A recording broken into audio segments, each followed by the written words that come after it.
Chapter 23. Part 3. Once your abilities increase, so do your responsibilities. This occurred with the biblical character David, who killed the giant Goliath. It didn't take long for David's 400 roughneck soldiers to increase to 600, after David led these men into battle and proved a faithful commander. Unlike the Bible character Joseph, however, David's training went a step further. Instead of graduating from the roughnecks to then becoming king of Israel, David was made king over a small portion of Israel, Judah to be specific. Only after being successful there did God finally trust that David could lead all of Israel. As David's ability increased, so did his responsibility. There is a stark difference between walking in your purpose and walking in your purpose gifts and preparatory stewardships. Both David and Joseph walked in the latter two during the length of wilderness training, but never did they walk in their purpose while being prepared. For Joseph, being the overseer of a prison was a far cry from being the second ruler of Egypt and the administrator of Egypt's food supply. How could Joseph save his father's house and the known world from a devastating famine if he was still managing the prison because saving people from famine was his purpose? He couldn't is the answer. The prison, aside from the training, had nothing to do with his actual purpose of preparing Egypt for the famine. Christ did this preparation with his disciples as well. Long before his death and resurrection, before Christ gave the Great Commission and sent out his disciples to walk in their purpose, Christ first sent them out to practice their ministry gifts on various occasions, which we read occurred in Matthew 10 verses 5 to 15. They had to develop these skills and abilities just like Joseph and David, just like you and me. I saw this occurring in my prison all the time. If God plans to use a man for leading a Christian congregation out in the free world, he will start him off with leading and educating a few inmates while in prison. As this prison preparatory ministry grew and the number of inmates attending increased, the outside persecution and opposition likewise multiplied, all of which was carefully managed by God to train the individual into the best possible steward. If the inmate's purpose was to be a kingdom financier, this would be the person with the business or entrepreneurial inclination. God started them off by operating a small legal business in prison. I can't tell you how many of my Christian brothers in prison have run around selling homemade pastries, trinkets, or raffle tickets, being trained by the Lord without even realizing they were being trained. Interestingly enough, these men had such entrepreneurial inclinations even before prison. Only back then, they wasted these talents on selling drugs or other illegal products. Remember that earlier I said a person can use their innate gifts for God, themselves, or Satan?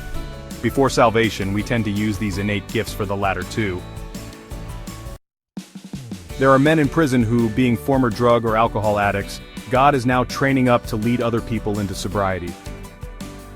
One such man is a friend of mine. He regularly oversees small recovery groups in the prison, his preparatory stewardships, and he does so very well. Just the other day he asked me about his own purpose, and how he'd know if he was walking in it. I told him that what he does now is actually developing his purpose gifts, which should clue him in on his purpose. Like Joseph, he was being groomed while in prison. Last of all, be mindful of how much you grow and produce. Your very purpose, believe it or not, depends on your overall wilderness progress. The children of Israel are a perfect example. After 40 years in the wilderness, God allotted them portions of the promised land, and God had specific criteria which this delegation of land was based upon. Take a look at which tribe would settle in what portion of the promised land, and why. Then the Lord spoke to Moses, saying, "To these the land shall be divided as an inheritance, according to the number of names. To a large tribe you shall give a larger inheritance, and to a small tribe you shall give a smaller inheritance. Each shall be given its inheritance according to those who were numbered of them." Numbers 26, 52, 54. So will be your promised land inheritance. If you want to walk in the fullness of your purpose, grow as much as you can during your time of preparation in the wilderness. There is no other way around it. This goes for your ability as well as your character. Your purpose call will never outweigh either. Remember the parable of talents? God will never entrust us with tasks we're unprepared to handle. If you do well, God will bless you with a prosperous supernatural life you could never attain on your own. But if you are lazy and fearful and unwilling to be prepared, how can you expect God to bless you with a large stewardship?